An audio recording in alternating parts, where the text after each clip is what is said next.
वो हिमाचल के लिए करना है। देखिए, मैं नहीं कह रहा हूँ, पहली बात तो देखिए मैं साफ करना चाहता हूँ कि मेरे लिए या हमारे लिए हिमाचल प्रदेश के हित, हिमाचल के 75 लाख लोगों के हित हमारे लिए सर्वप्रिय, सर्वश्रेष्ठ। उसमें कोई भी कॉम्प्रोमाइज किसी भी स्तर पे हम बर्दाश्त नहीं करेंगे, number one. Number two, I am a educated person, I understand the nuances of centre state relations. हम एक लोकतांत्रिक देश में रहते हैं, और लोकतांत्रिक देश के साथ साथ हम एक यूनिकैमरल स्टेट में भी रहते हैं और एक फेडरल रिपब्लिक में भी रहते हैं। I understand that. यहाँ पे केंद्र का अपना दायित्व है, प्रदेश का अपना दायित्व है, और जो ऑल इंडिया सर्विसेज के अधिकारी है, चाहे वो आईएएस के हैं चाहे वो आईपीएस के हैं, वो किसी भी राज्य से किसी भी cadre में जा सकते हैं। That also I understand. मगर हमें ये चीज को देखना है, इस चीज को समझना है कि कोई भी अधिकारी जो हिमाचल प्रदेश में सेवा करने के लिए आ रहे हैं, चाहे वो आईपीएस है, चाहे वो एचएएस है, चाहे वो आईपीएस है, चाहे वो आईपीएस है, चाहे वो आईपीएस है, चाहे वो आईएएस, हिमाचल में उनका स्वागत। हम उनका पूरा मान सम्मान करते हैं according to the constitutional framework, संवैधानिक ढांचे के तहत उनका हिमाचल प्रदेश में स्वागत। मगर हमें हिमाचल के हितों को भी साधना है। अगर हमें ऐसा लगता है, और मैं ये बात सोच समझ के कह रहा हूँ, उप मुख्यमंत्री ने अगर मंडी के रैली में, मंडी के जो है कार्यक्रम में, आधिकारिक कार्यक्रम में अगर उस बात को उठाया है तो किसी कारण की वजह से उठाया। और मैं भी इस बात से सहमत भी हूँ, और मैं इस बात को हाईएस्ट लेवल पर भी उठाने पे मुझे कोई संकोच नहीं है कि हिमाचल के हितों को की रक्षा करना हमारा दायित्व है। जहां पर भी लगेगा कि इस तरीके की चीजों के साथ कोई कॉम्प्रोमाइज हो रहा है या हिमाचल के हितों के साथ की अनदेखी हो रही है at the cost of the interest of these officers from outside, तो उनको ये समझना पड़ेगा कि हिमाचल में रहे, हिमाचल के लोगों की सेवा करे, मगर यहाँ पे शासक बनने का प्रयास न करें। सर, ये कार्यक्रम का नाम नहीं, वो करेंगे।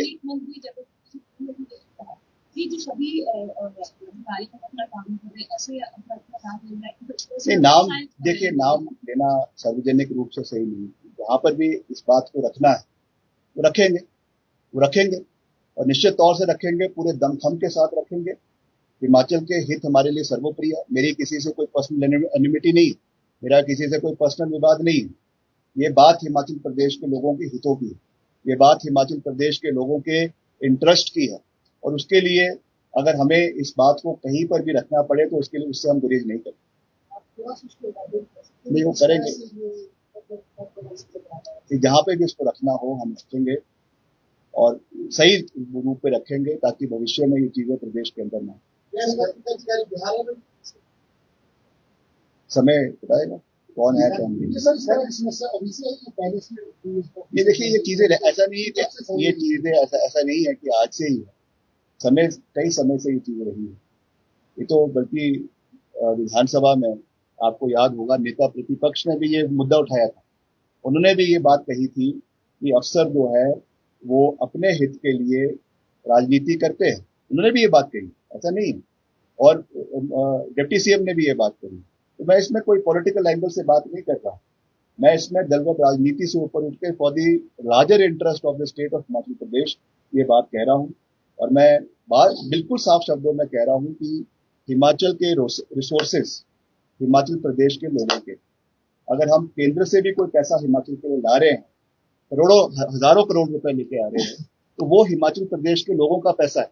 चाहे वो सड़कों के निर्माण के लिए है, चाहे वो किसी भी चीज के लिए, किसी भी चीज की एलोकेशन है, they have no right, these officers have no right कि वो उसमें बंदर बांट करे। और ये बंदर बांट हुई है, तो ये इन चीजों को हम रखेंगे, सही रूप से रखेंगे, क्योंकि रिसोर्सेज प्रदेश के लोगों के, रिसोर्सेज प्रदेश के टैक्सपेयर्स के पैसे का है। इनको कोई अधिकार नहीं है कि ये अपने हिसाब से उसकी एलोकेशंस करे। That we will not tolerate. We are elected representatives. I am sitting in this office because of the mandate of the people of Himachal Pradesh, और उनकी जब तक मैं इस कुर्सी के ऊपर हूं, मैं हिमाचल के लोगों की हितों की आवाज उठाता रहूंगा, और उसमें कोई भी कॉम्प्रोमाइज हम नहीं होने देंगे। ये मैं पूरा विश्वास प्रदेश की जनता को दिलाना चाहता किस तरह के हूँ। तो देखेंगे जब समय पे आएगा तब किस तरह के हितों पर क्या वो आएगा समय, बलवान है। सचिवालय के गेट के बाहर एक कंपनी कंस्ट्रक्शन काम कर रही है, मुख्यमंत्री कार्यालय का निर्माण। ये उसका मैंने रिपोर्ट तलब करी है, मेरे पास रिपोर्ट आ गई है। उसमें जो भी ऐसी कोई अनियमितता नहीं पाई गई, ये रिपोर्ट जो है वो मार्च अप्रैल 2025 की है। उसके बाद जो उसमें थोड़ी बहुत रेक्टिफिकेशंस थी उसको ठीक कर लिया गया है, और उसमें अगर क्वालिटी में कोई कॉम्प्रोमाइज हुआ है तो according to the set protocol and standards the department will take action against the concerned erring officials and contractors.